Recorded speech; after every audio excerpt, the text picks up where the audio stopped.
Rain slapped the windows like it was trying to get inside the Capitol building itself. The storm outside mirrored the storm inside room 3C, not in sound, but in energy. Inside, it was silence that made the air thrum, not the kind of silence that soothes, but the kind that coils tight around the ribs and squeezes.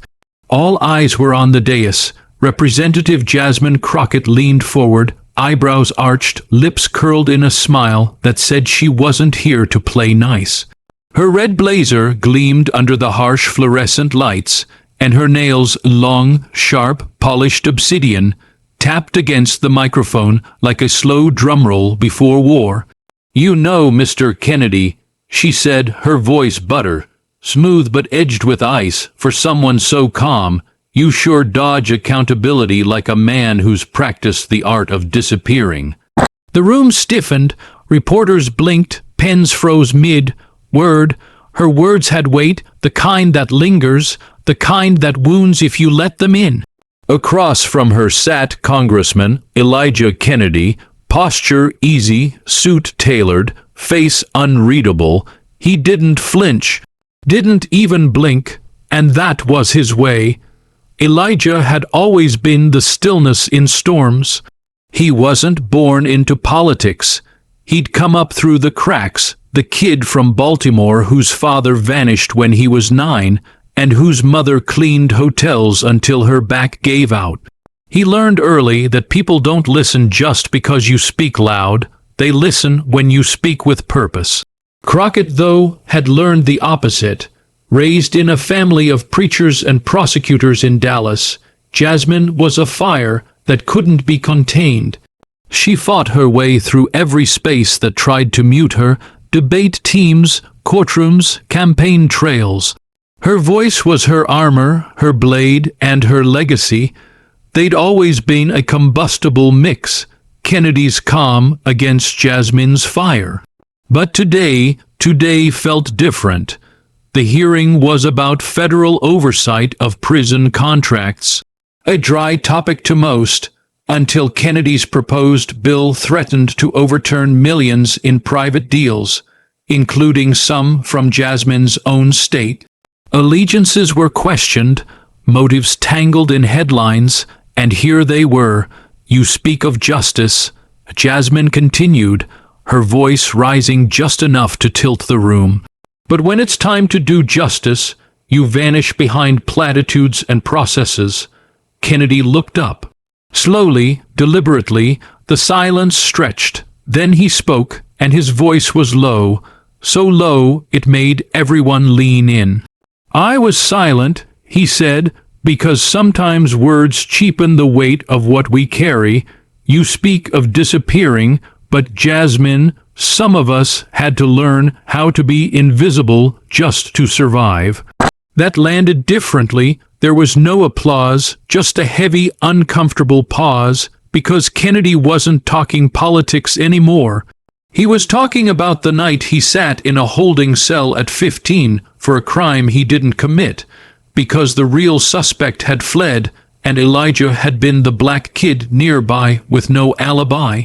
He was talking about the days his mother skipped meals to make rent. He was talking about the unseen sacrifices behind every vote he cast. And Jasmine knew it, because she had her own ghosts. She knew what it felt like to be the only black woman in a courtroom full of old white judges.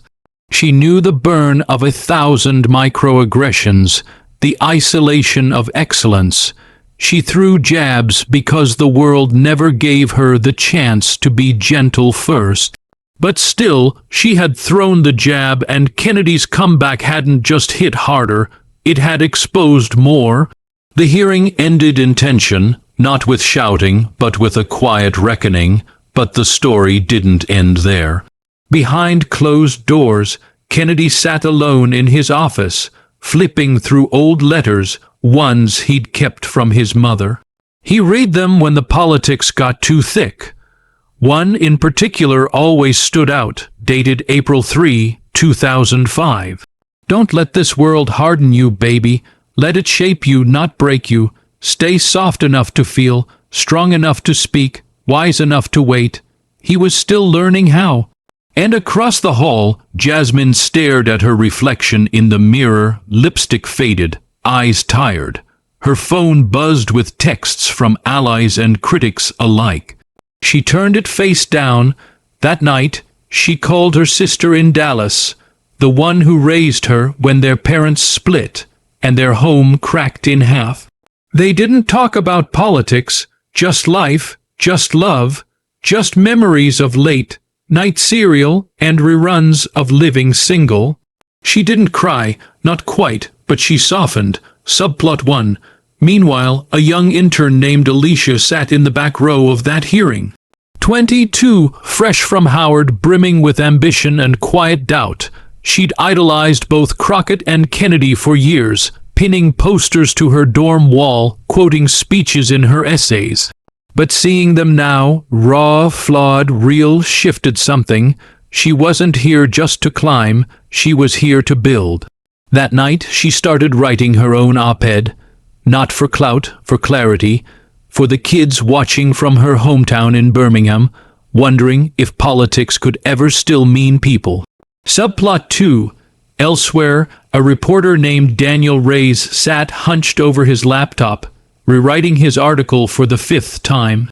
At first, he'd gone for the usual angle, drama, scandal, clash of egos, but the more he watched the footage, the more he saw something deeper. This wasn't a fight. It was a reckoning between two people who had bled for the right to be in that room. His new draft told the whole story, the jab, the comeback, the silence that said everything. The next morning, his article went viral for all the right reasons. The media would still run with clips, the spin machines would whir, but those who really listened that day heard something else, not just the politics, not just the posture, but the pain behind the power. In the weeks that followed, Jasmine and Kennedy met again, not at a podium, but in a quiet restaurant on U Street. No staff, no press, just two people with scars and stories sitting across from each other. They talked. Really talked. About what justice meant. About where it fails.